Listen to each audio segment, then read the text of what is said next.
So, as part of the agenda today, we are going to talk about independent contractors.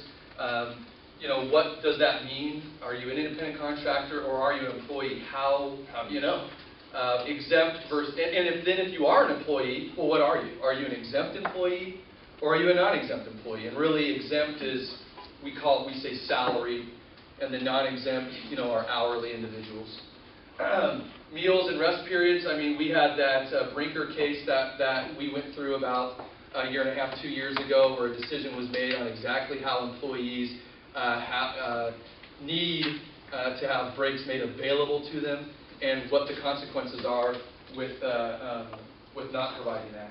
Vacation policies, we'll look at kind of a vanilla-flavored vacation policy and how sometimes these vanilla-flavored vacation policies can be in violation of California law, especially how it's worded and how you actually practice that vacation policy.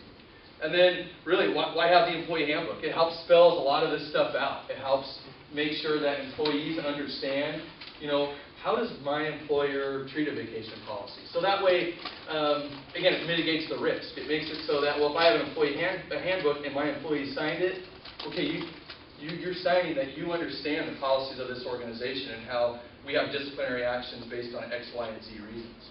And last but not least, we'll kind of just touch on the new I-9 form, what that means for you, and how to make sure that you maintain compliance with your I-9s.